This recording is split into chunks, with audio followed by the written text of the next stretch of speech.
Hello, everyone, and welcome to another episode of Chromatic Minds. This time we have the wonderful Liati. How are you, Liat? Hey, Smuddy.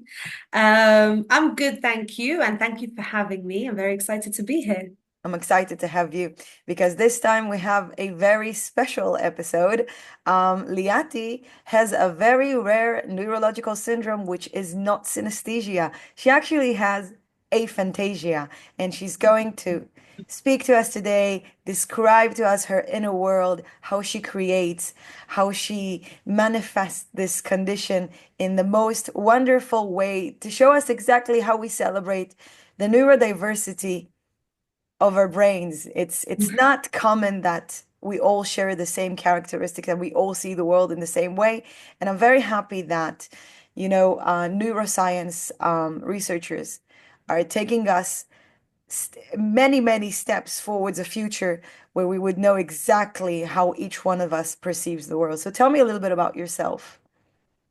Um, well, I am 33 years old and I'm married and I have a baby, which I'm very happy about. I love her so much. Wow.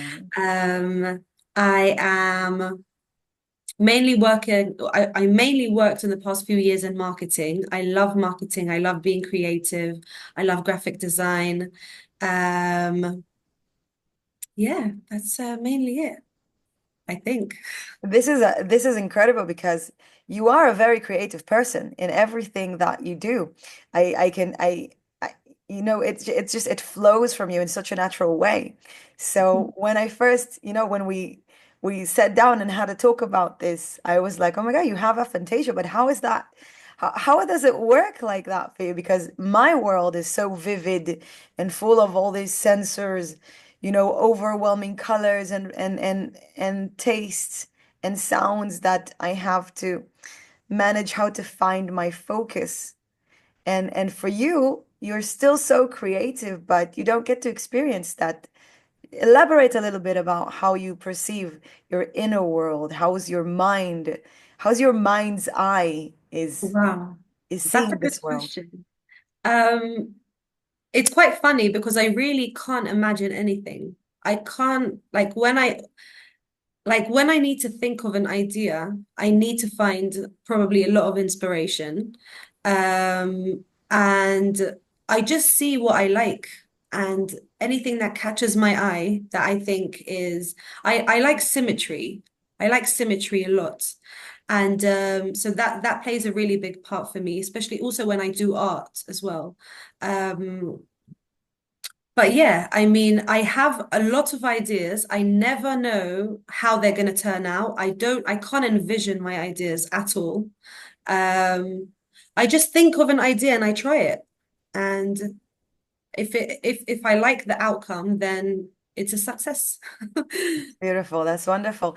Many researchers about aphantasia had been, like I said it earlier at the beginning of the podcast, been taking a step forward. So a lot of researchers right now are being held regarding aphantasia. So I'm going to give just a little bit of a briefing about what aphantasia is. Basically, in the most basic and simple term, it's called uh, blind mind's eye. The term fantasia is actually a term that Aristotle coined, which means, fantasia, fantasy.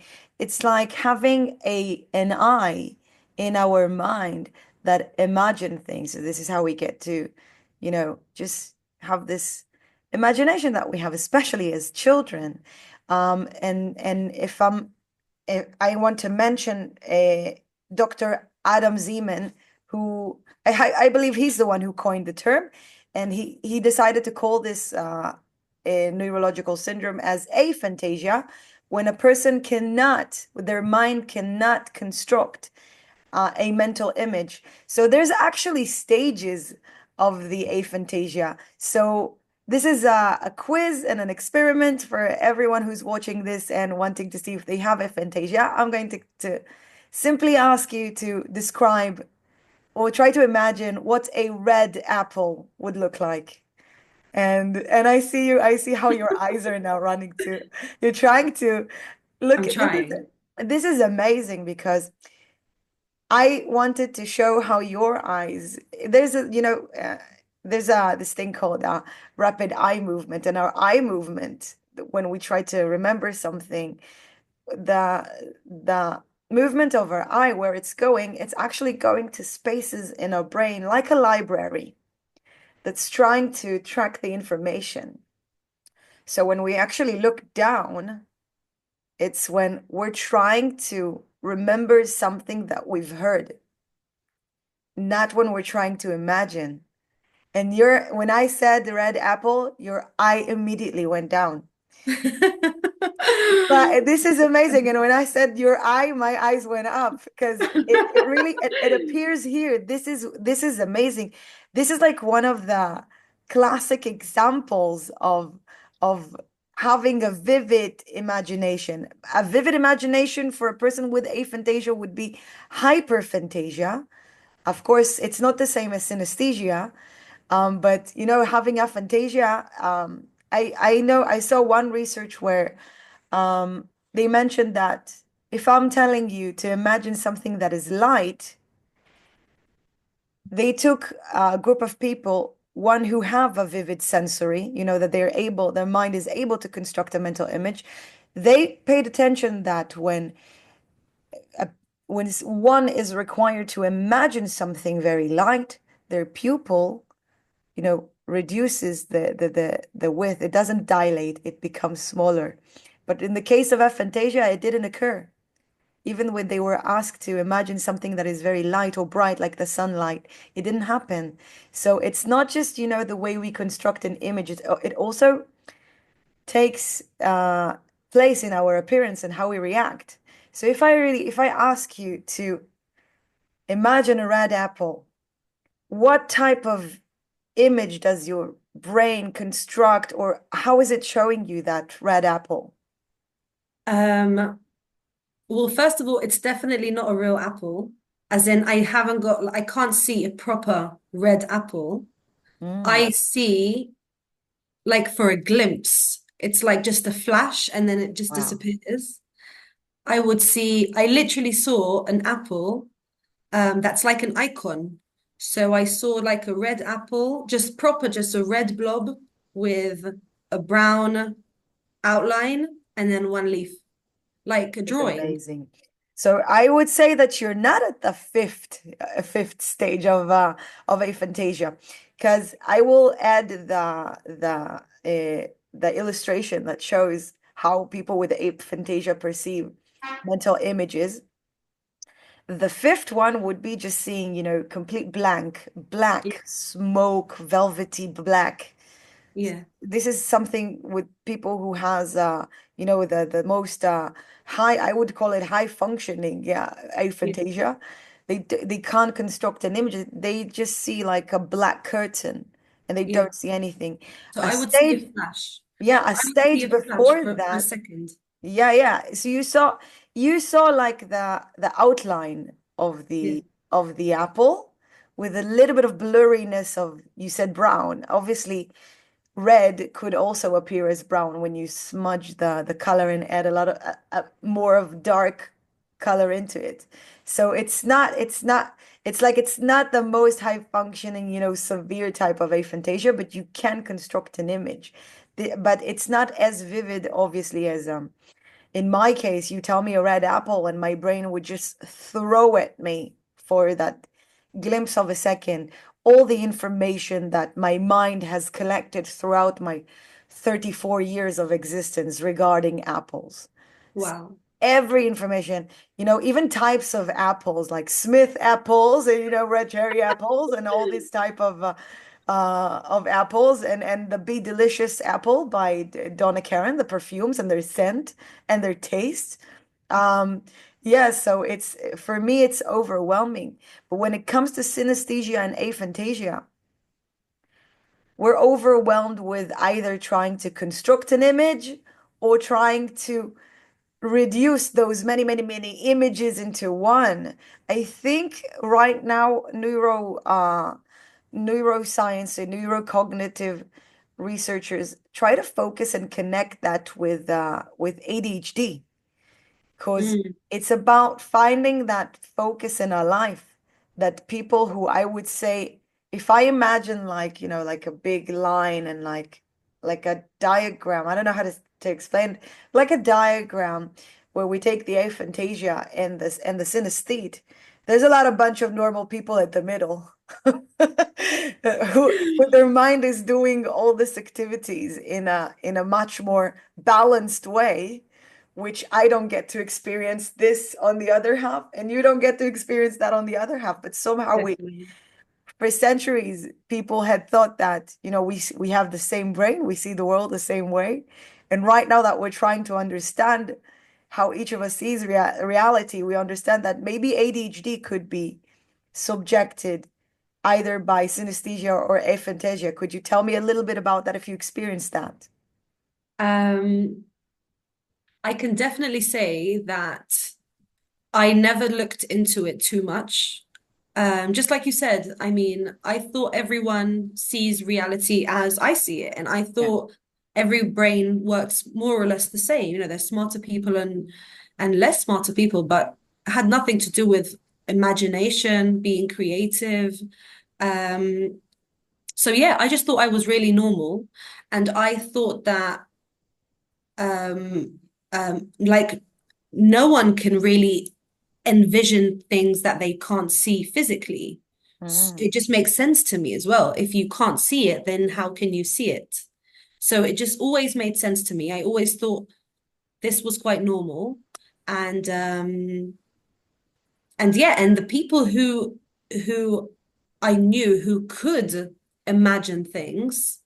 I spoke to you like a few days ago and I gave you this example. If we walk into a room and I tell you I want to paint this wall red, you can see the room with a red wall.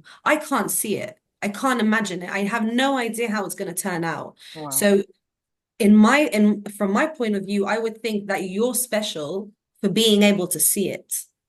But all the rest are normal, where if the wall isn't red, you can't see a red wall.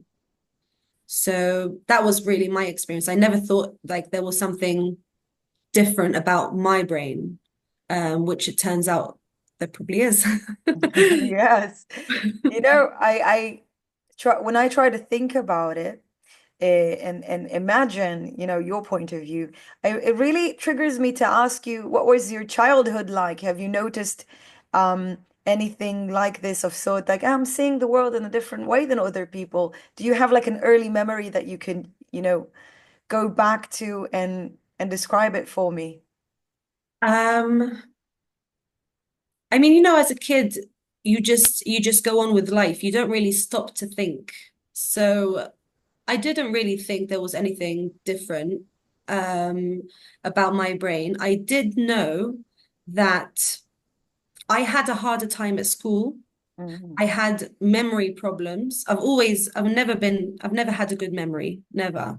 But I always thought, again, it was just a memory thing. I mean, you never think it's like a symptom or anything of that sort. So, there were always kids who, just needed 2 days before an exam to study and they're ready. And I would study for 3 weeks in advance and Wow. still, like, not get the grade I wanted. Wow. Um, and I always just thought, it's just because I have bad memory, or something like that. Or maybe, it just comes easier to other kids. I never thought it had something to do with having aphantasia. Mhm. Um, Another nice example I just realized a few days ago when we spoke was when I was a kid, Harry Potter was a very big deal. Yeah. And especially as a British girl, it was like a big thing to be proud of as well. So I obviously read all the books. And I remember how everyone around me read the books and they really got into the books and they vividly saw the characters and the spaces. J.K. Rowling was amazing, like the author. She really explains nicely, like, how to envision what she's trying to say. And I just remember that I never remembered I couldn't envision anything. Wow. Nothing was relevant. Like if she used to write this character had long curly hair, she had freckles. It would mean nothing to me. I wouldn't put it in my head. I wouldn't try to envision. I couldn't see. I haven't got a face. I don't know what she looks like. I couldn't. Um, and it also made it harder for me to read books because I can't envision, I can't remember. Wow. So if, for example, she's telling a story and there's like, so I just remember I had a bookmark, and on my bookmark, I would write notes so I would remember. So I would have like a character that's like a new character that just came in. I need to remember his name and surname. You know, Yeah. sometimes when like an author says, Harry Potter was this and then someone calls him, Yeah. and then they just call him Potter. And I'm like, wait, who's Potter? Like, 1 second. Do you know what I mean? I can't remember. Wow. Like, yeah. So I couldn't keep up with reading, especially when you don't read during the whole day. So you read in parts. So if I would come back to the book after a week or after 2 weeks, I would not remember anything. I wouldn't remember what happened. Um, Did you just give up on reading the whole book? Because those books are pretty thick, you know. yeah, yeah. No, though I actually read all of them, but Wow. I haven't read a book since. You're like, that's Um, enough books in my life. no, like fantasy books or any kind of storyline book, I can't read. I just can't keep up. I can't read it till the end. I don't remember how it started. I Wow. don't remember characters, because I can't see them. So they only have names. They're just um, so yeah, so I just moved on to reading like other kinds of books, informative books, inspiration kind of books, that kind of stuff. But yeah, I can't really read fantasy. So This that is was like, yeah, that was a moment where I knew like, okay, either I'm just not like I don't enjoy books like everyone else, or I don't know. I mean, they're experiencing something I'm obviously not. So the thing with J.K. Rowling and the Harry Potter, which is a beautiful example of how that thing really, that sensation of Harry Potter really dictated our childhood. The thing yeah, is that it's a book that was meant for children, because children, you know what they say about children. Children have vivid imagination. And in this case, it's a prime example of how your parents probably, or you were like, oh, I have to read this book because this is what all the children are excited about. But in your case, you were not able to enjoy, even though you were a child that's supposed to have vivid imagination, yeah, you were not able to enjoy this experience as having a child and imagining this magical realm yeah. where owls fly by and give you, you know, your assignment letter and magic happens and everything happens around you. I think the only time you can truly believe in magic is when you are a child. Not when you grow up and you know the Yeah, as you grow up people tell you you got to get in touch with reality yeah. and That's why it's quite funny. But like now that I think of it, when the film came out, everyone was like, "It's not how I imagined it." yeah, Everyone was I like, love it. I love it. It's not how I saw it. and I was like, "Finally, I can see. Like it makes sense. Like I get it now. I get why it's like so magical and special. I didn't see it before." Wow, this is amazing. This is why, you Yeah, know, this is why I love movies. I don't care how they take the book and you know have their personal interpretation. It's not just one person behind the making of this movie. I just love movies. I just love how everything is so, you know, they choose for us because we can't, there's millions of children who read Harry Potter. We can't just go one child at a time and ask them, how do you yeah, portray Harry? yeah, Um, so yeah, so this was an amazing example of what's it like being a child with aphantasia and dealing, you know, with the mainstream. Okay, I need to sit down and read this book, but I'm not getting any mental images at all. I yeah, find it very very interesting that you said that people who were able to imagine and memorize things were having this ability that you couldn't have. Haven't you thought to yourself at some point, like, maybe I could just work on this? I mean, there's a lot of memory um, s- um, games and tips and ideas, you know, for people who want to improve their memory. I've actually tried it before. Um, and it's just proven to me that I haven't got a good memory. I mean, I've tried working on my memory, and I did realize that the best way for me to learn is like visual learning. Some people can Mm. just like listen to a podcast or the radio and they would remember. If someone tells you a story on the radio, you would remember the whole story and know what happened. And I can't, like, I wouldn't remember anything. I need to see vividly, like you writing on the board or you showing me like a movie or a video or something, and that would like carve into my memory better. Mm. That's Um, wonderful.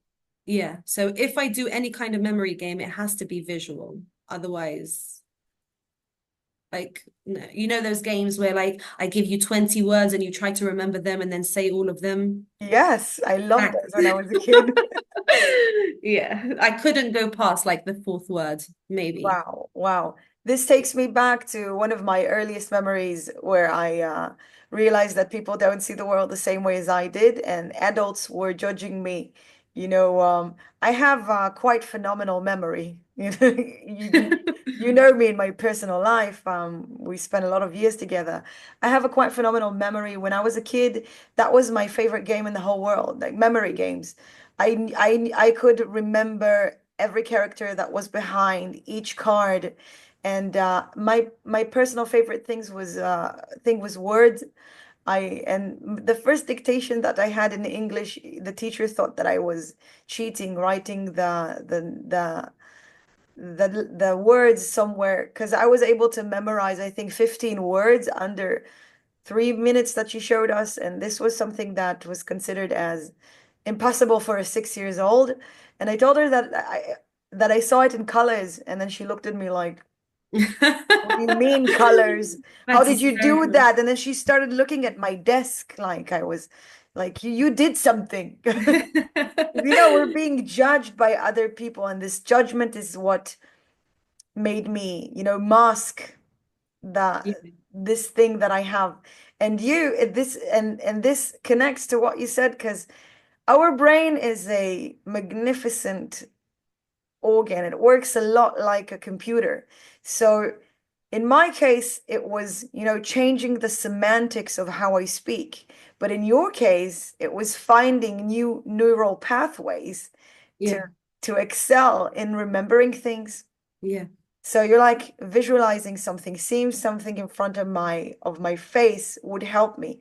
So a little bit about the I would say the boring stuff of what goes on in our brain. People with synesthesia, their brain is like a jungle.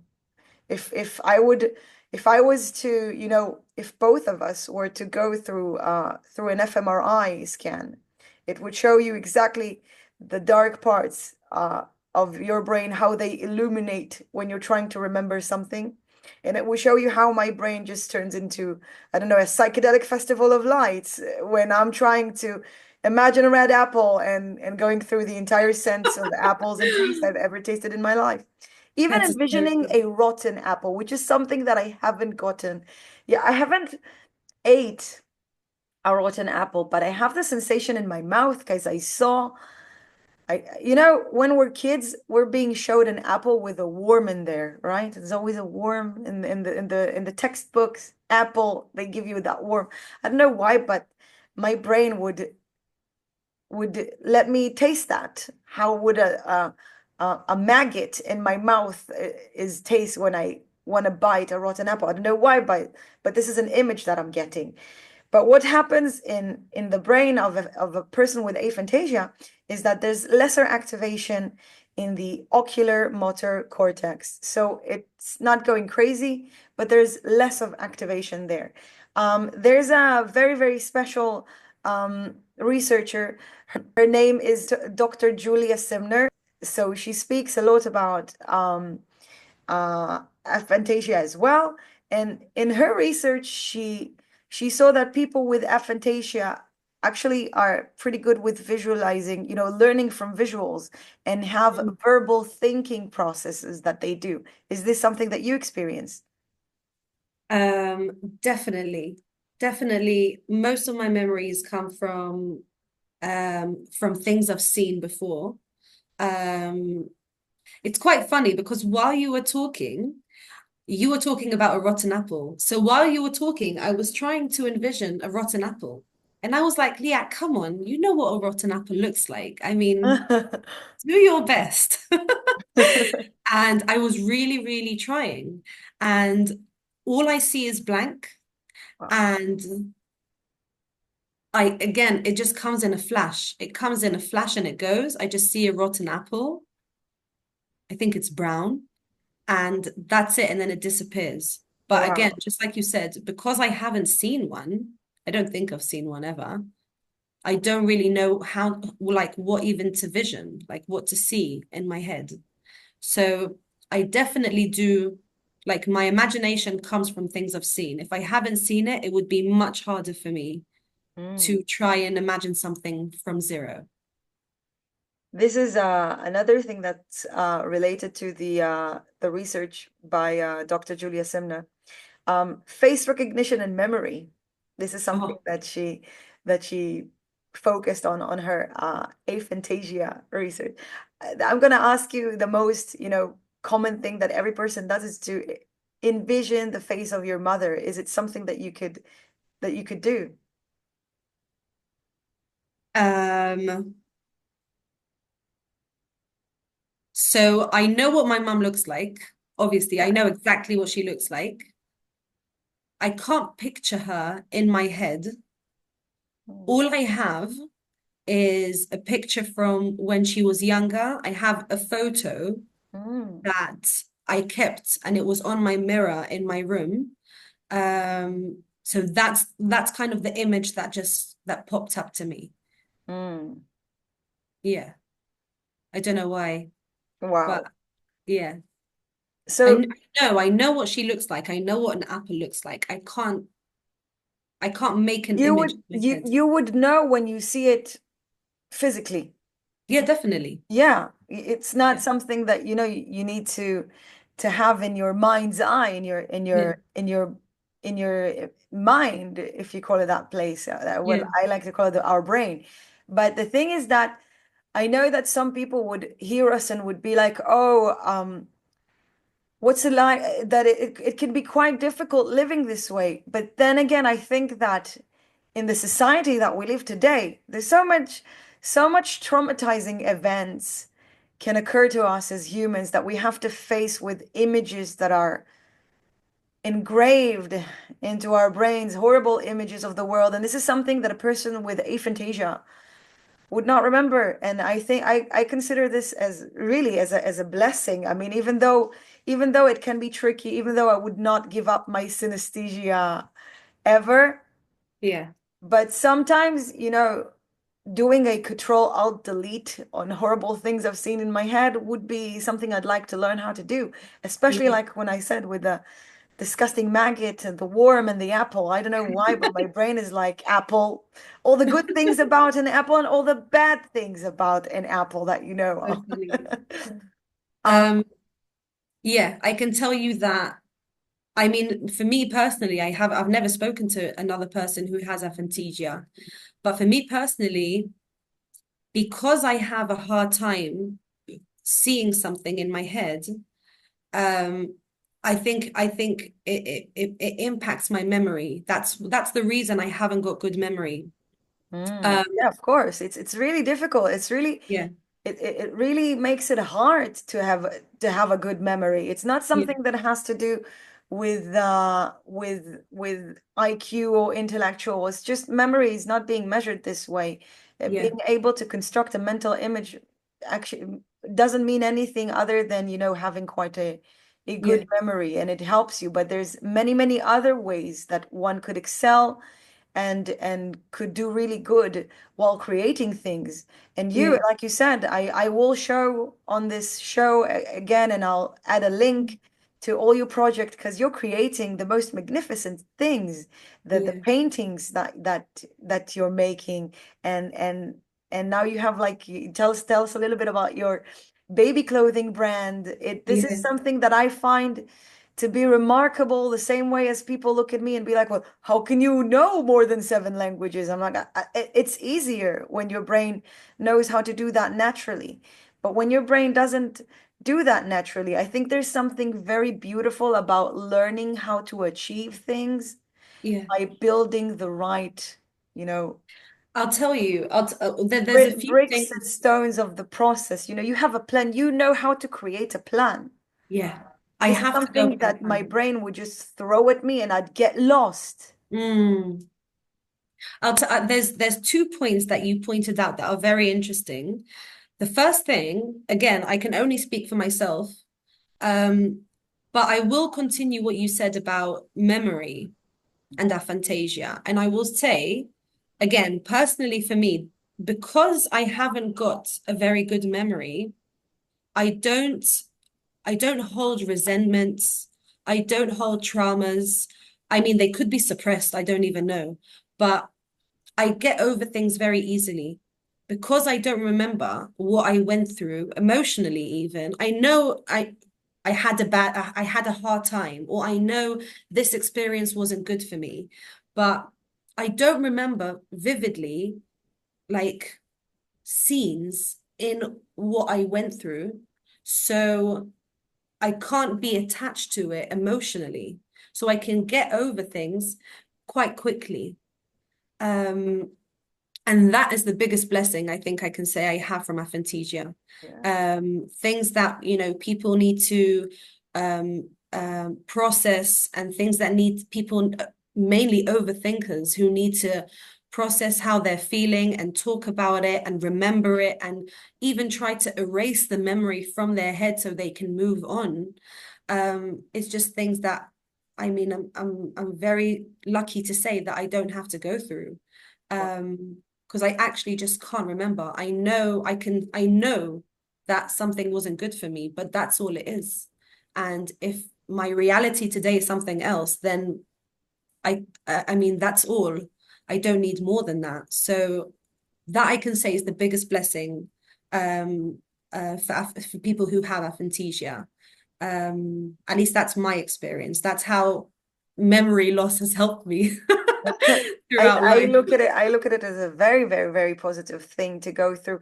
I Yeah, think you said something that would lead me to my next question. You're like, maybe it's suppressed. I don't think it's suppressed because it's not even absorbed. That exactly. that area of the brain is not even it's not even bothering to construct that, Yeah. dealing with that. And you know Because if what? it was suppressed, then Yeah. I wouldn't remember it, but I would behave it. Yes. And exactly, It's not even absorbed. It's not suppressed. It's just not there. You're not dealing with exactly. that. It's just not there. Yeah. It's just not there. It's Yeah. not even For there. good and for bad. I mean, I can't remember good points in my life either. You know what Exactly. I mean? Like I just I remember my wedding. I mean, I know I had a good time, but that's all Yeah. I know. I taken the photos. People told me Yeah. that it was nice. Yeah. This is something that I could also say about synesthesia.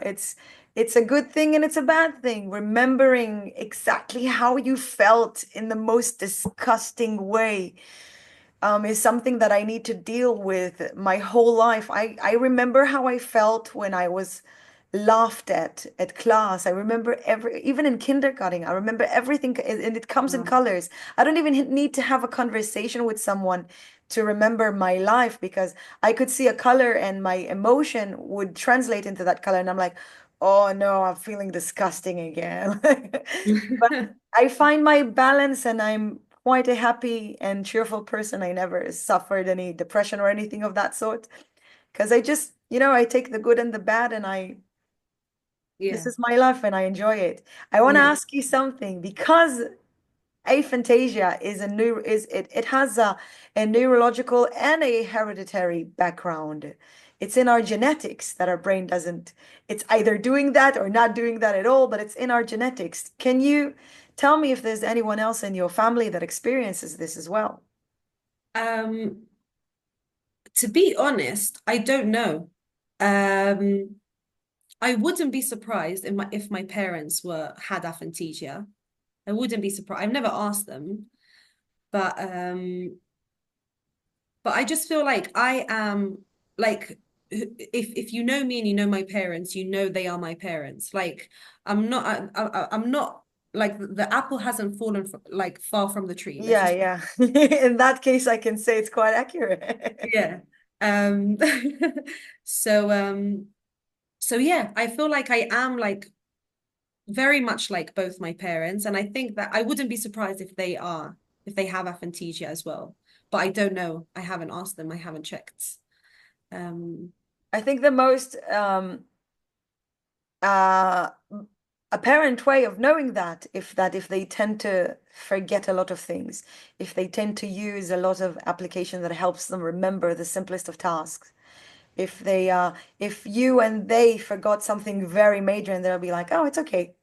You know? yeah, that's more Because or less how the household runs. so yeah, it seems like everyone from my personal I never connect, you know, we've known each other for many, many years now. And I think it's like we're two dualities, like we're the, you know, bipolarities of one another, a woman with synesthesia and a woman with aphantasia, and they're the best friends. And I think that somewhere in between that, you know, line that I've stretched earlier, we find the balance, we're balancing one another. Yeah. Because I really love how you help me process mental things. I love Mm. your easygoing approach. I love your vibe. I love how you just, you know, you always rise like the phoenix from every struggle in life. And this is something I'm like, I need to be more like her. She's not paying attention to these things. She's not thinking about these things. I'm going to be more like that. So I think that in our relationship, you can see how it blends in very beautifully. And Yeah. I love that. And if there's something that you know quite well about my mom is that my mom never forgets anything. This woman, this woman, if she wouldn't see you for 20 years, and the last image that she had of you is when you were 5 or 3, she'll see you in your 30s and you'll be like, Liat, you went with my daughter to the same kindergarten. I'm like, Mom, how do you even do that? I don't remember these people. Her brain, her memory is something so crazy.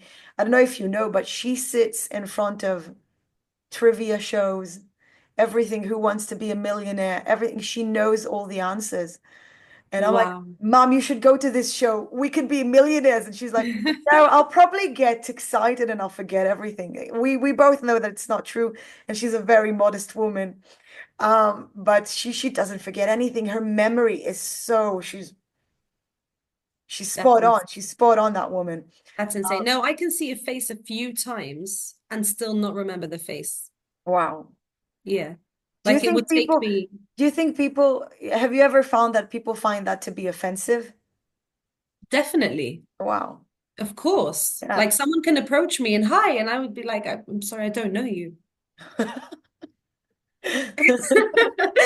Yeah, it needs to take me like quite a lot of times to see you for me to remember your face. You know what? I remember you're bringing now a memory that I had of you. I would walk with you from school, and people would wave at you, and you're like, I don't know that person, and I'm like, whoa, the world is full of pedophiles. They're everywhere. And this is what my mom Yeah. would tell me. Never wave anyone, never smile at anyone. If someone offers you something, say no. People are talking to you in the street, you don't talk to them. And people were telling you, hey, hello, hey. And you were like, I don't know these people. And I'm like, oh, they're everywhere, those Yeah. predators. And No, to me, everyone's like complete strangers just being nice to me. And I'm like, hi. they were probably someone that you knew and they knew you. Definitely. You Yeah, didn't yeah, yeah. remember them. Yeah, yeah. In my case, I remember people by their most, everything that they've ever said or done. So I would remember people and you'd be like, oh, you remember that? I'm like, yeah, that's the embarrassing girl who did this and that. And I'm like just throwing up embarrassing facts at people. I used to be quite tactless when I was young, in my adolescence. I was remembering every detail about every person. I would tell you how I felt them in my experience. Oh, I don't like her. I don't like her voice. I don't like this. And you were always listening to me and finding that to be very, very funny. And I'm like, oh, that I love how you don't take this very personal because other people who would hear how I describe other people would be like, oh, she's rude with her No. judgmental. She's very I'd rude. just be obsessed. Like, how do you remember? It would blow my mind. I was like, how the hell do you remember? I I remember can't everything about anyone. I remember what they smelled like, and if they had bad smell, oh, I'm gonna carry that for. I'm gonna tell you, remember that girl with the bad smell, and you'll be like, what? remember. That's so funny. Yeah, it's so true. The one thing It that would blow my mind. the one thing that I was like, oh yeah, she has aphantasia, is that I can really look back at our history, and I use the word imagine a lot when I'm trying to explain something. I give a very vivid picture of how I try to explain things. And you would never say this thing back to me. You would never use the word imagine. You would always tell me, think about it, and then you would try to draw this like with a pen, if you remember. You would try to create it physically when Yeah, everything was happening already here. And I'm like, okay, okay, I see how it goes. yeah. I'm building it for myself as well. When I picture it to you, I'm building the image for myself because I can't see anything. I'm just telling you an idea, but Yes. I haven't got it like I haven't got a vivid picture in my head. So when I draw it, it starts to make sense to me. And then Yeah. I can see it in my mind as well. So that's how I kind of get to the point where I can create something.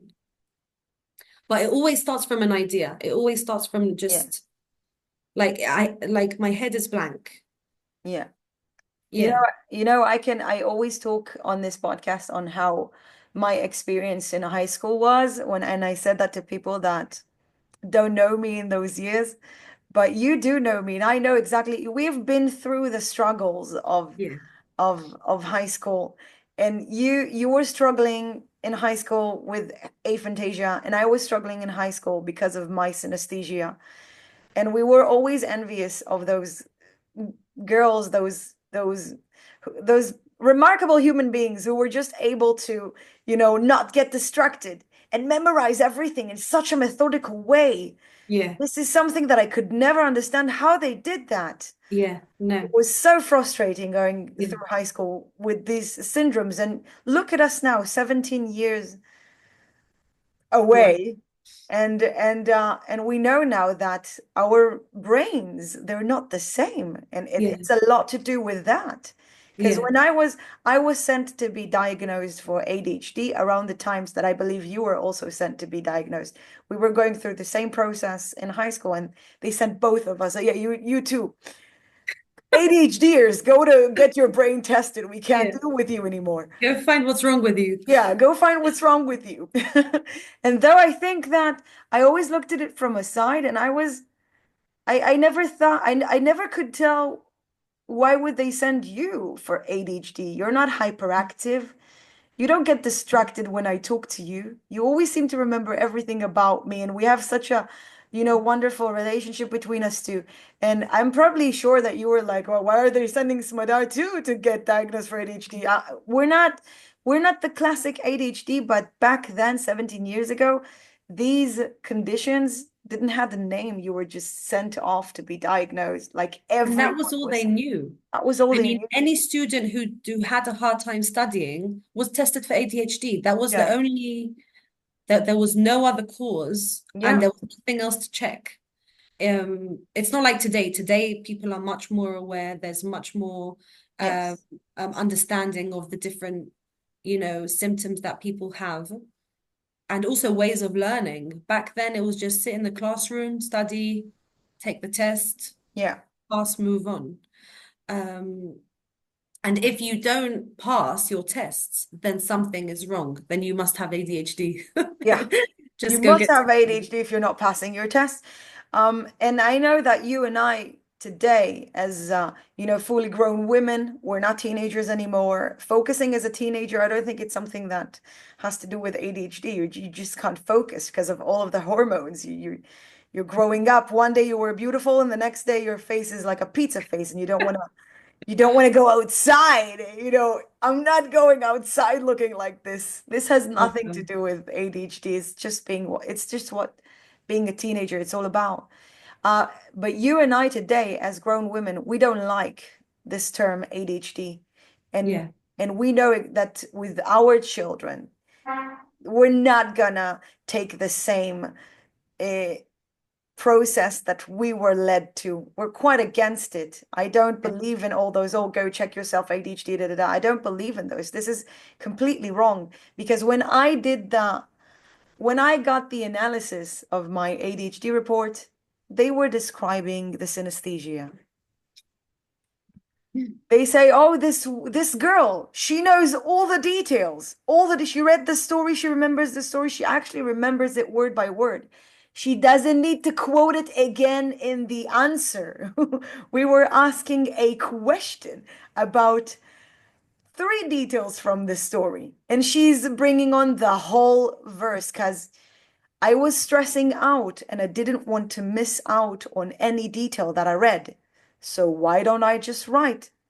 All The of whole it. God, the whole yes, the whole phrase, 7 lines when they give you 3 lines to answer your.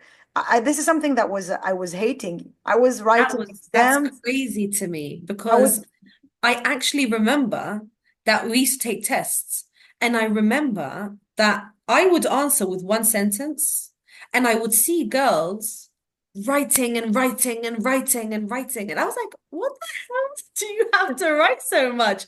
I mean, it's a basic question. Just answer the damn question. And I honestly, I wouldn't understand. Like, what is there to, like, what am I missing? And then I thought, I mean, they obviously know more than me because they're writing more than me. oh no, So they don't. yeah, yeah, it plays with your self-esteem, with your awareness, with your understanding of who you are. It just plays with it because again, you don't know that your brain works differently, but you see it all around you all the time. Yes, it's stressing you out. You're like, well, what am I missing here? I need to write Exactly. more details. This is Yeah. something that I would be like super pissed off about because you're asking me a question and you're only giving me 3 lines to write my answer. I need more than that. As a synesthete, I need more than that. I didn't know how to focus myself back then. I was Yeah. overwhelmed. And like you said, being in a stressed out environment, seeing everyone writing. When I was looking at you and you were writing a very short answer, I was like, Liati knows because she read it and she got the point. She knows, she understood the concept. She That's doesn't need to crazy. go on babbling about for 17 lines like me. She That's could crazy. she could summarize it into 1 line. And this is what I was told that I needed to do. Yeah. My diagnose was like, you need to summarize yourself because you're all over the place, girl. You need to choose the right words that you like and build one sentence. That's what you need to do. And in your case, I was looking at you and I was like, wow, she knows. She knows the answer because she's not going on about like everyone else in this class. That's amazing how each of us thought the other one knew because our answers were different. Yeah. Yeah, that's insane. Um, and I want to ask you something that I ask most synesthetes here. But I'm gonna ask a person with an aphantasia this too. The part in our brain that is in charge of dreaming is a different Mhm. part. And in the case of aphantasia, it was throughout modern researchers that we have now, it seems like people with aphantasia, when they go to sleep, they can construct a mental image while they're dreaming. This is amazing because it shows how dreaming and sleeping is more ancient than you and I, and it has nothing to do with how we regulate our lives. It's something very, very primal that we know how to do. We know what's it like to lay our head down and go to sleep. We've been doing that ever since we got out of the Homo sapiens caves back there in Africa, 10,000 or 20,000 years ago. How do you see your dreams? Um, that's quite funny you ask. First of all, I will point out that it's funny because I fall asleep very, very quickly. Like I've Yeah, never me had too. trouble sleeping because I don't I mean I'm not an overthinker. I don't think before I fall asleep and then go into the sloop. So I just fall asleep. And when I dream, it doesn't happen often, or I do believe that I dream, I just don't remember it when I wake up. But I don't remember my dreams. So I mean, it's happened a few times where I did remember. They were very realistic. Wow. Um, there was a lot of feeling involved in my dreams, which is quite interesting. Like I could never suss out the situation, but I do know how I felt, which is quite interesting. This is Um, amazing because you're like, I know how I felt. And then earlier in the conversation, you said, I don't remember emotional events that much, but in dreaming, it's like dreaming. It's something that is more ancient than we are. It's like dreaming is giving us tools how to yeah, process emotional feelings, and this is amazing. that's interesting. I never thought about it like that. But yeah. But I usually never remember my dreams. Yeah. Like, yeah, I remember my dreams in a vivid way because I am awake while I'm going to sleep. I think that's the most worst condition to have. Most of like 80% of my dreaming is lucid dreams. And I was in a lecture in I was a month ago, I believe, or maybe 2 months ago, I don't remember. Yeah, a month ago. I was in a neurological convention in the University of Haifa, and that convention was talking about our brain activity while sleeping.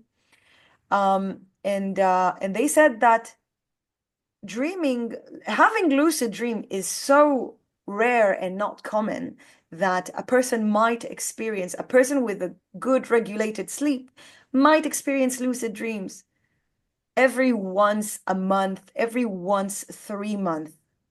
And I'm like, what? Every night I go to sleep, I am awake. It's like I have no trouble falling asleep. I fall asleep right away. I'm also a heavy sleeper. Try to wake me up. That's difficult. You know that. I'm like, you really need to, shake me, like, wake up, throw water at me. Sometimes I'm telling Chaim, you need to throw water at me to wake me up at that time because I would miss the alarm clock. Um, I don't have any trouble falling asleep right away, but I know I have fallen asleep. I know I can't move my body, but I can feel that. I that's I insane. know that I'm awake and I'm telling myself, if I'm stressing out about the next day, I'll be like, oh, in 5 hours we need to wake up. I don't know what time is it because I can't move my head and look at the clock, but it's pretty late. It's we Wow. got 3 hours until we wake up. It's like I'm lucid, I'm awake in my dreams, and it's very exhausting. I thought everyone had their dreaming, state this way. But when I do have dreams and I'm awake in those dreams, it's the most stupid thing in the whole world. I'm like seeing a whole scenery of me in ancient Rome. I could be also in ancient Germany. I'm like, what the hell? What am I doing here? This is not 2025. What year is it? I'm walking in the street. I'm looking at streets signs. I can read them if I can this is crazy. That's insane. So the way my mind is vivid, my synesthesia also appears in my dreaming. Yeah. While I'm sleeping, if the air conditioning is on, I would see the colors that it makes. If it turns off, then that pisses me off because I don't see that. And that is alone enough to disturb my sleep. Of But while course. I'm asleep, not Wow. because I won't wake up. Something is just like my body is lying there like a dead person, but my brain is full of activity, and this is something that is just Wow. if I could, It's quite funny because now that you mention it, I realize that I never see faces in my dream. wow, Never see faces. Not even of the people I know. Like even if I dream about you, I can't see your face. I wow. can't see your face. I can't see signs. So how would you know that it was me I in the just dream? know. A feeling that you get that Yes. you've attached. It's like your brain had already attached the characteristics of how you feel about me, and if it's Yeah. intense enough you would know that it was you. Yeah, that's Yeah. beautiful. I think it's much like how this is why I think now I understand why it's called blinds of the mind's eye, because blind people, you can't fool them. They know exactly. They know who you are. They can smell you. You have a Yeah. distinct scent that they can pick up. They know how to find themselves walking around with their dog or with a the cane, that the thing that they have. Yeah. Know exactly how to measure the Yeah. the space of the place that they're in, which I find to be very, very, very fascinating. And this is how you probably know it was me. In my case, ever since I learned how to do Chinese face reading, and it's called Mian Xiang, it's a very ancient form of treating people and diagnosing illnesses, anything that might appear on one's face, same as reflexology with foot or iridiology with the eye pupil or the ear acupuncture or tongue. In my case, in my dreams, if I see a face that I don't know, I'll start face reading it during my dreams. I'm like, oh, wow, look at this now. It's very unique. What are you doing? Go to sleep. You're in a dream. Enjoy that. My brain is just, very, Wow. It's very, constantly very working. overwhelming. Wow. Overwhelming. Sometimes you just need a break. I'm gonna ask you something. If you could change your current condition, would you do that? As a whole, As- like the whole yes. condition, like I Yes. can't keep pieces. No. It's either you have aphantasia or synesthesia. There's no in between. What do you choose? Um, I would probably choose to stay Wow. only because mentally this has been my savior.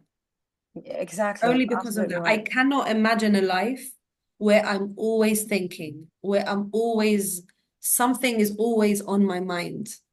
I can't imagine a life. I mean, life is hectic as it is, Yeah. and social pressure, and I mean, we can go on, the economy and inflation and politics, and it's all over the place.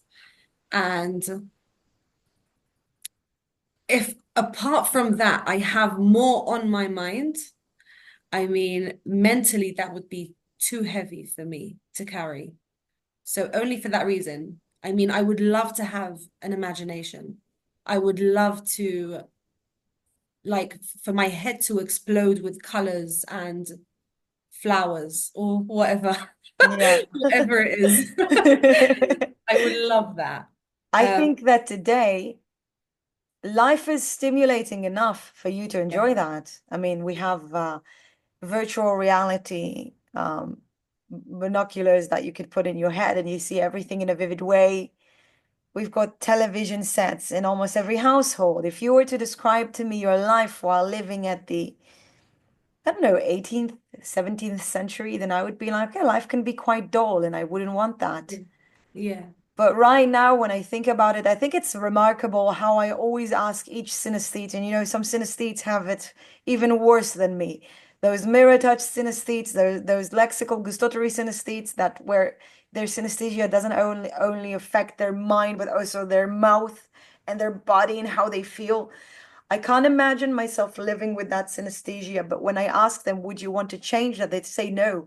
And when you're wow, telling me I wouldn't want to change my aphantasia, I can totally relate to that. I think life and the world that we're living in now is stimulating enough. We yeah, don't need that.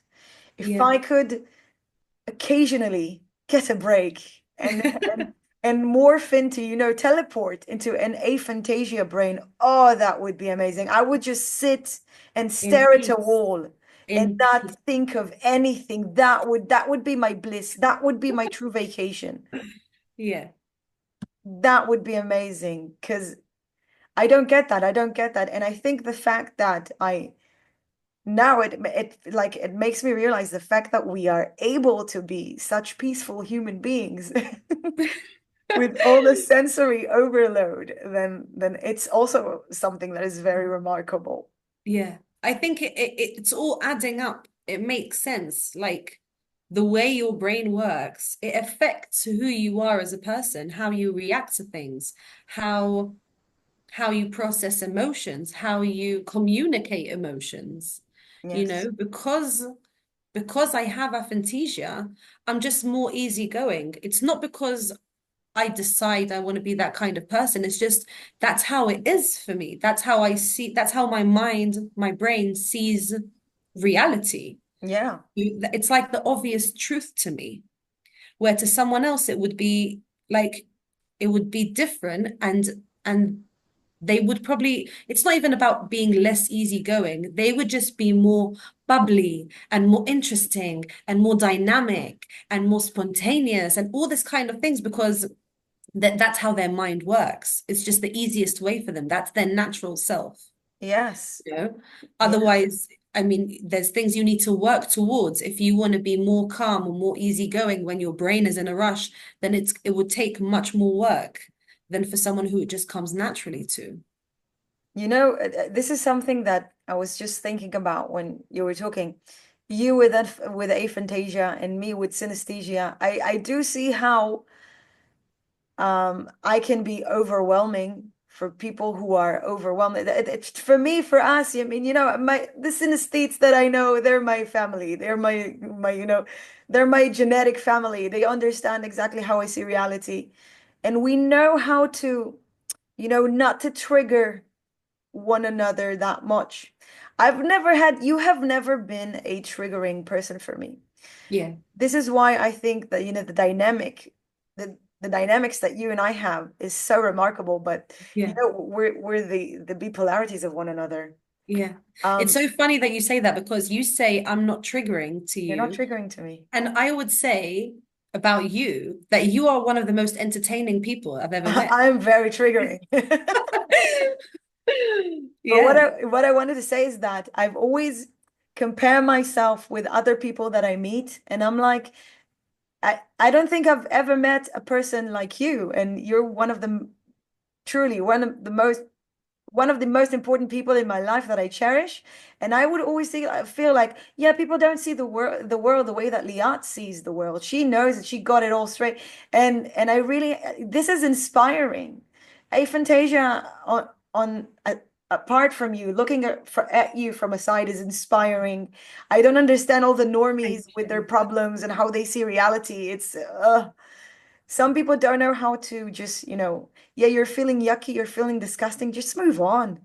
And Yeah. if I was staying stuck on every girl that I remember that smelled bad and every time that I hear the word apple, and apart from the wonderful characteristics of an apple, I also see the worm and the maggot in my mouth as a rotten apple.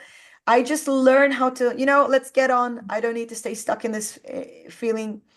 And this is why I think the dynamics between a person with synesthesia and aphantasia is so wonderful because Yeah. we're sort of like we're on the two far Yeah. sides of same line, but all of those in the middle trying to understand how to focus with like what's going on with you guys. Like, just Yeah. deal with it. Just it's Yeah. okay. It's okay Like to just get figure hurt. it out. Just realize what's Figure good it for out. you. It's okay to have trauma and get past it. It's okay to taste something disgusting and, you know, just taste something better right after that. Exactly. It's Just not think that of about a big toast. deal. I mean, it's so easy. It's easy. It's easy. This is why it's always been easy for me to explain that to you. And you're like, yeah. Exactly. Yeah. Because Yeah, I can yeah. super relate. This is Yeah. amazing. So, Liati, I want you as, of course, I imagine that a lot of people with aphantasia would be very intrigued to seeing you speaking and describing your condition, the beautiful brain that you have. I will, like I said later on, I will attach the beautiful art that you also create, which is something that I've always been very envious of. And people are like, "What?" You probably be like, "What? You can draw anything you like." I wouldn't know what to draw. Like, I don't even know how to hold a pencil. Once I need to create, I really know that I need to really focus myself because it's not something that I can bring, it's not something that I can demonstrate because I'm seeing this. I'm literally seeing this, and it all has to pass through this tiny mouth right here. So it's not something that I'm able to do quite easily. But when I see you create, I'm envious of that because you seem to find a way to focus yourself and create such beautiful things. So I really want you to take advantage of this spot and just tell other FNTs that it's okay to create. Go on, do that. Don't be scared that Yeah. you don't see the world the same way as other people do. It's even more it's even more inspiring when it comes from someone who has to, has to work hard. I mean, obviously we see artists like Stevie Wonder. We love him not just because of his voice. He's a blind man who has the voice of an angel and plays the piano like what? And everyone would talk about Beethoven that lost his his hearing and was still able to play this way. And of course, everyone's talking about Van Gogh, who wasn't, oh my God, I lost my ear. I need to sit home and relax. No, that dude was continue on painting thing, doing his stuff. They weren't finding, this thing that would keep them in place, something that Yeah. had kept them in place. They continued on and they created beautiful things. So if you have Yeah. a message for other people with aphantasia, what would you say? Um, I would just say do it. I mean, I had part of my journey when it came to art was that I didn't know what to draw. I have nothing in my head, so I just stared at a blank canvas and I didn't know what to draw. And I love to draw. So when I started drawing, when you make a piece of art, whatever it is, it can even be music. Hmm.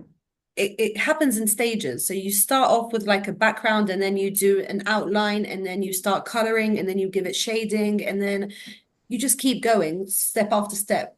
So I would always draw and then I was scared of the next step because I might ruin it. It looks good now, but then if I add color, I might ruin it and then I would want to Wow. stop.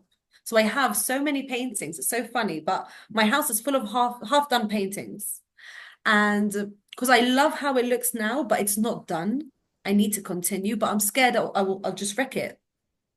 So all I can say is just keep going, just keep trying, just do it again and again and again. And the best thing I can say is for me, it's just do it carefree. Like don't be scared. Just worst comes to worst, you just throw it away. It's Yeah. not a big deal. But for me, like my favorite kind of art is um abstract art, which is kind of the opposite of who I am. I mean, if you see abstract art, you would say this person has a crazy imagination. His colors are all Yeah. over the place. Like he uses different techniques. And that was kind of what drew me to abstract art. And I've always wanted to do abstract art. I don't even think I'm there yet, to be honest. Um, but I do know that the best way to to start is to literally just do whatever your hand feels right. And it won't look the best in the beginning. You're going to be experimenting with colors and different techniques and different ideas. And you don't even know if you're into portraits or vases with flowers or whatever it is. Um, but just push through, find yourself and what you enjoy to do. And it will just all come together. That's all I can say. That's from my experience. That's amazing. The way that you describe it is so inspiring. I think that the main thing is just, just start, just do it. When it comes to me, you said music is in stages. And when I create music, for me, it's just all at once. It's like a whole song with the lyrics. It's being Wow. downloaded at an instant. This is Wow. why I wait for these moments. So everything has to be perfect. But if I could give the same advice to other synesthete, don't. Just do it. It should come in stages. That's the safest thing to do because it might not always come. You might not always get that eureka moment that you get those glimpse into something that is very perfect being handed to you. And Yeah. and the more you get the more that you have a lot of those moments, then you start thinking, what is perfection? Because that was perfect. And maybe this is not so perfect. And I always try to perfect my brain, which is it's an endless cycle of more and more and more. What more Yeah. do you want? Yeah. You're in That's 3D kind of like now? the syndrome for artists. The biggest syndrome for artists is like to know when the piece is done. Exactly. It's the hardest part. That's the hardest part. That's the Yeah. hardest part. Because my brain is like, okay, you're in 3D. What do you want? 4D, 5D, 6D? You can have it all. And like, no, I want simplicity. I want something very genuine coming out Yeah. of me. This is why this is why I'm doing this. So we can have our words being, Yeah. you know, spoken out in a very genuine, simple way. And Yeah. and Liati, thank you so much for being Oh, thank guests you. on Chromatic Minds. I think this is one of the most um, inspiring conversation that I've had. You really made me, assess and just have another outlook at how I see the world as a synesthete and maybe try to create myself some moments of aphantasia. If there's a way, if there's a meditation out there that is able to bring me that little peace in life, I really do think that it's a blessing.